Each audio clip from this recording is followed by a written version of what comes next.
Hello, welcome. I'm Martine Croxall. Ukraine has come under heavy bombardment from Russia for more than 12 hours overnight, with its capital the main target.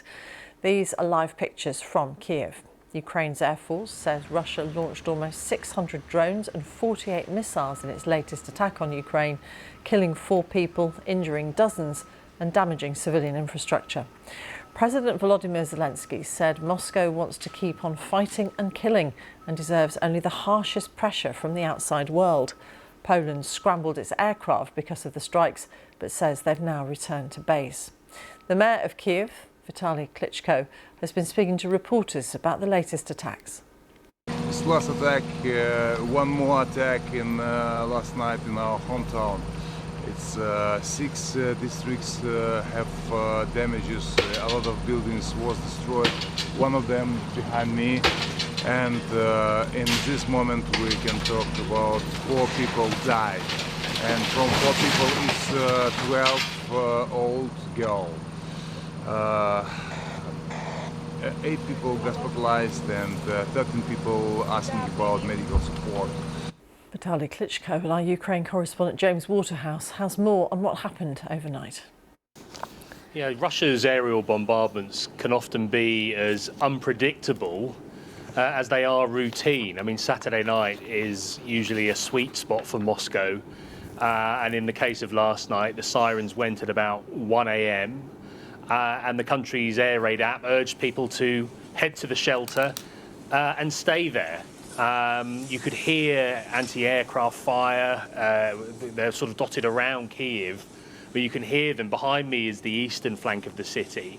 Then you can hear them trying to intercept these Iranian-designed Shahed drones, which Russia is just churning out at the moment. They typically launch hundreds in a single attack, and last night was clearly no exception. You could then hear periodic explosions, presumably one either being taken out. You can often see that at night, or one presumably hitting its target, but it didn't really stop. And then if you looked at what the different intelligence agencies were saying, and they were showing these maps of, you know, at one point there were 70 drones coming in at once in a neat line from Western Russia to the north of here. And these attacks are designed to overwhelm Ukraine's air defences.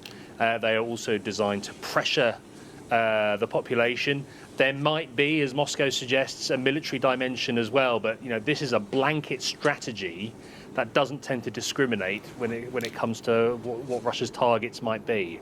The scale of an attack like this is rather academic if you're in the line of it, James, but when we describe this as a massive attack, how big is it compared with others we've seen earlier this year? This is not to diminish the scale.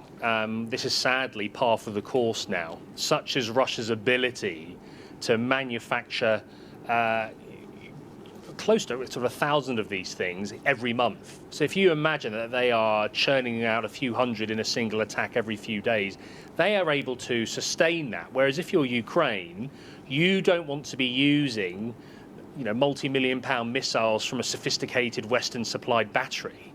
So that is why we see these 50 caliber machine guns, these mobile units, move around. But of course, as ever, it is not just Kyiv that feels the full force. We've seen Zaporizhia this time around in the east, Sumy in the northeast, Odessa in the south, all go through similar. And it is always a certain street or a residential block or a factory building, for example, or a dockyard, which is destroyed. And these drones, you know, there are 40 missiles as well launched as well. These drones can carry up to 100 kilos of explosives, and we've been to countless places where the moment of impact just hollows out. It bores through someone's apartment, for example, which is why Ukrainians know they can't really ignore the sirens. They have to try the advices. You've got to get 2 walls between you and the point of impact. James Waterhouse. We've been speaking to the Ukrainian opposition MP Yulia Serko about what she experienced last night in Kyiv. The night was tough. I think, as most of Kyiv citizens, we spent night in the mob shelter in our house, so with the kids, and basically no sleep for the whole night. So maybe I'm looking a little bit tired. But I think that was one of the biggest attack, more than 500 different drones and missiles. So it was a massive attack, not only in Kyiv, the whole Ukraine, but I mean, it was a sleepless night. It was 7 hours of air alert. The Russian approach is to terrorize the civilians and to make. They think they can somehow destroy our moral, but I think it's a wrong approach. People more and more hating and blaming Russia, and I think for Russia there is no way how they can win in this terroristic attack.